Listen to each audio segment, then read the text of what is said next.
Ladies and gentlemen, welcome back to the shop. We are finally finished with Elmer's engine number 2. What we're going to do today is I'm going to talk about a few things that I did off camera.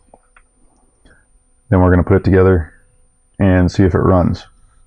Now I have not had it together yet, so I don't know if it runs. We're going to see that together.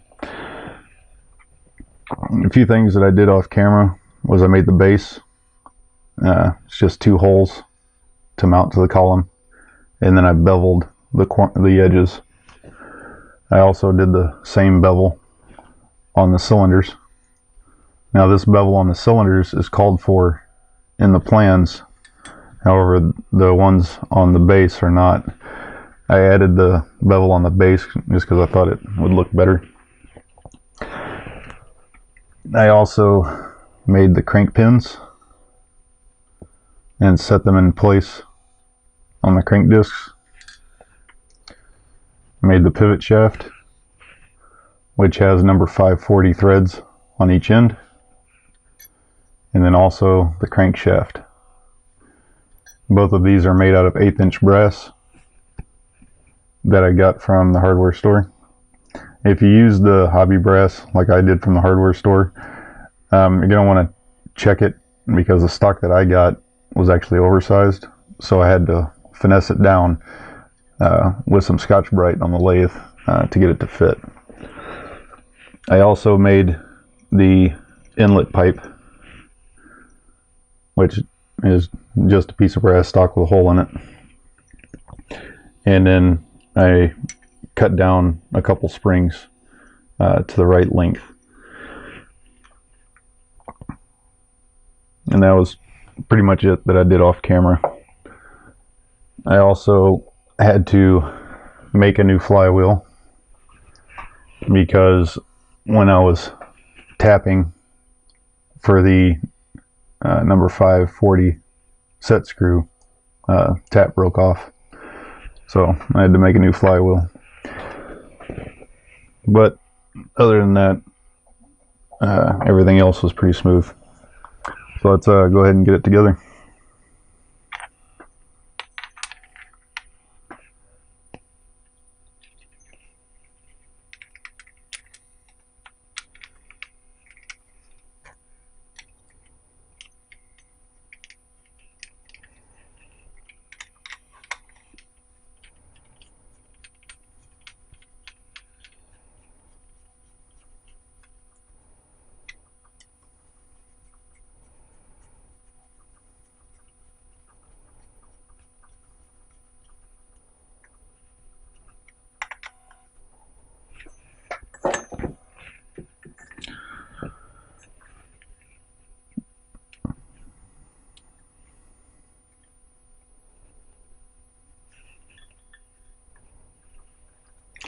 Now the set screws and the crank discs, these are number 348 set screws, and they take a 50 thousandths Allen key.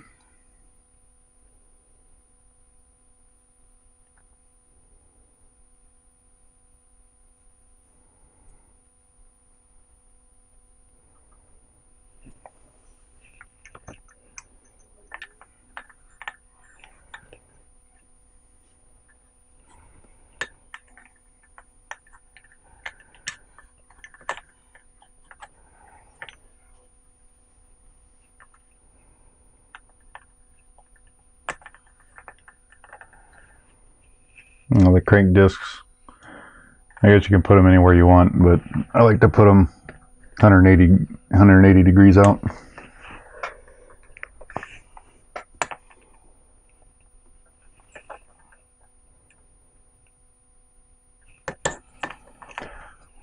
And then again, a number 348 set screw for the other one.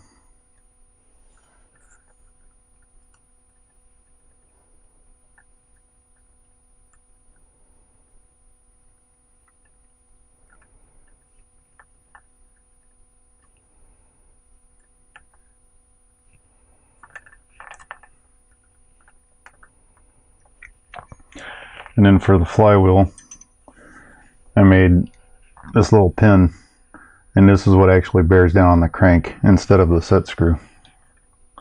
And this set screw is a number 540 and uses a 16th inch Allen key.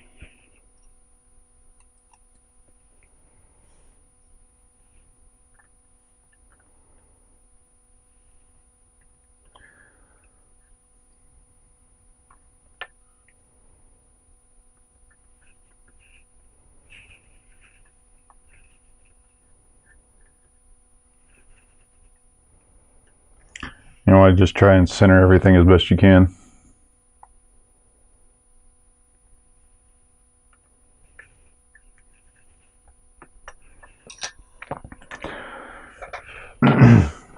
Another thing I did off camera is on the top of the columns, I added the oil holes for the crankshaft. So we're just going to put a couple drops of 3-in-1 oil.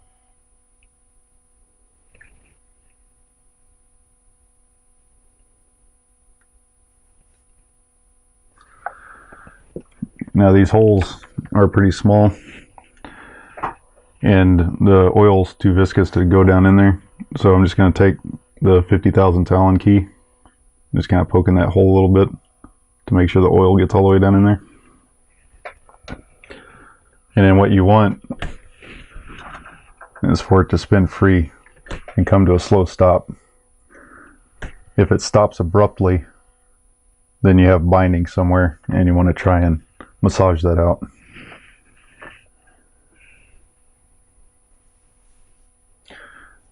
We have a number 540 nut.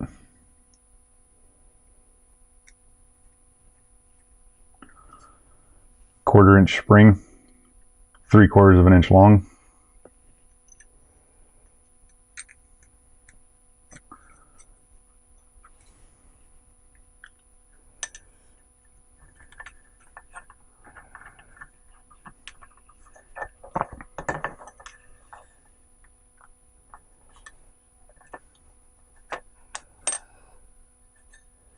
And then we put our spring on the other side. And our other nut.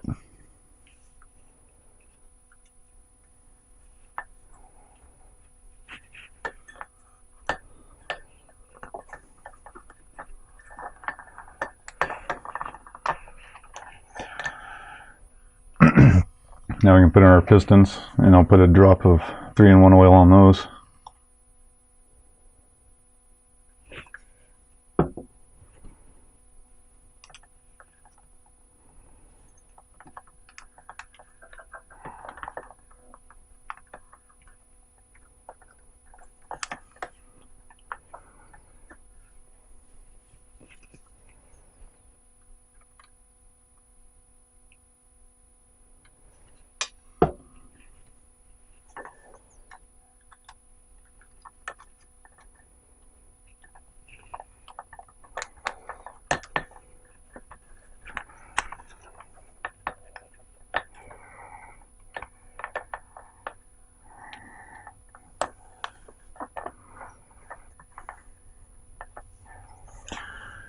And then in between the cylinders, I'm going to put another drop of 3-in-1 oil.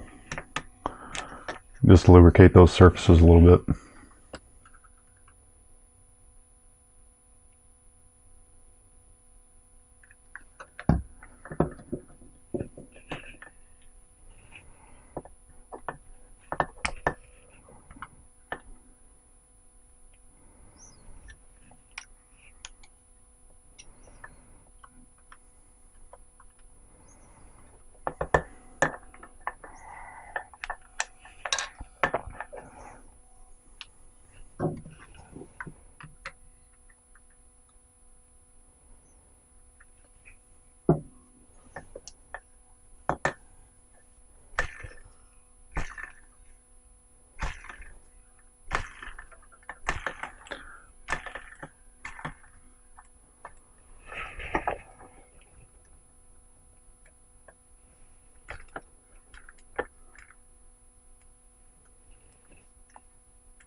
And the last thing is our inlet pipe. And hold that in, just use a little bit of super glue.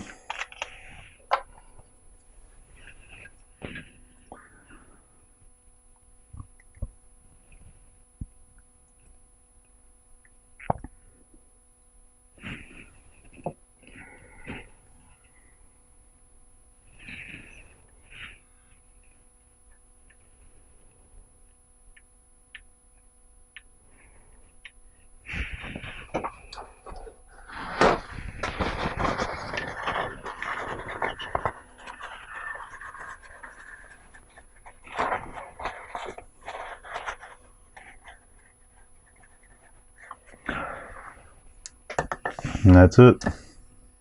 It is completely done.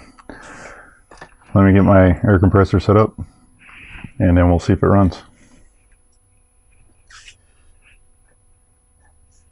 Well, actually, let's go ahead and do it now.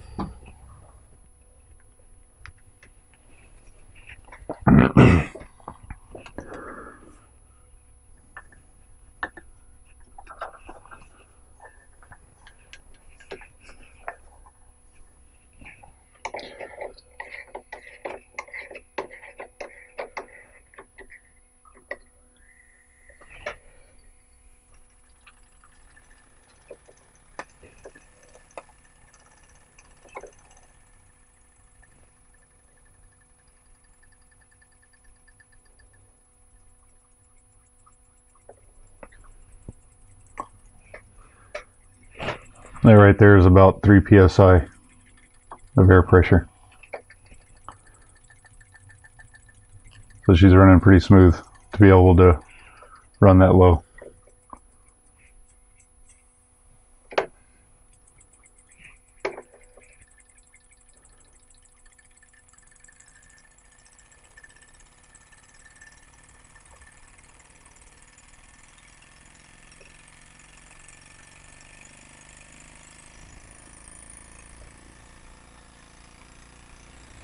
That's about 5 psi.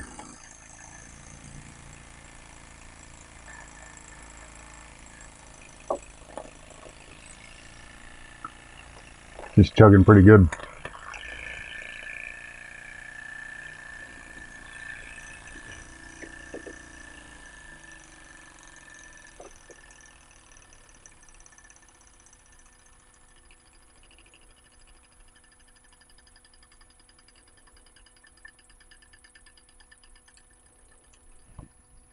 Now we're back down to about 3.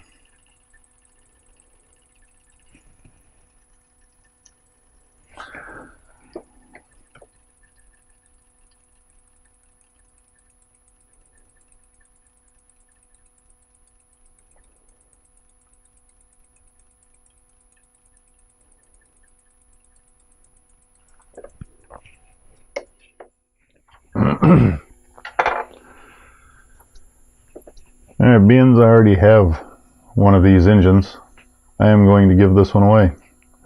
On April 1st, I am going to hold a drawing for all my subscribers. And one lucky person is going to win it. And I will mail it to you wherever you are. So stay tuned for that video on April 1st. That'll do it for this video. Thank you for watching. I'll see you next time.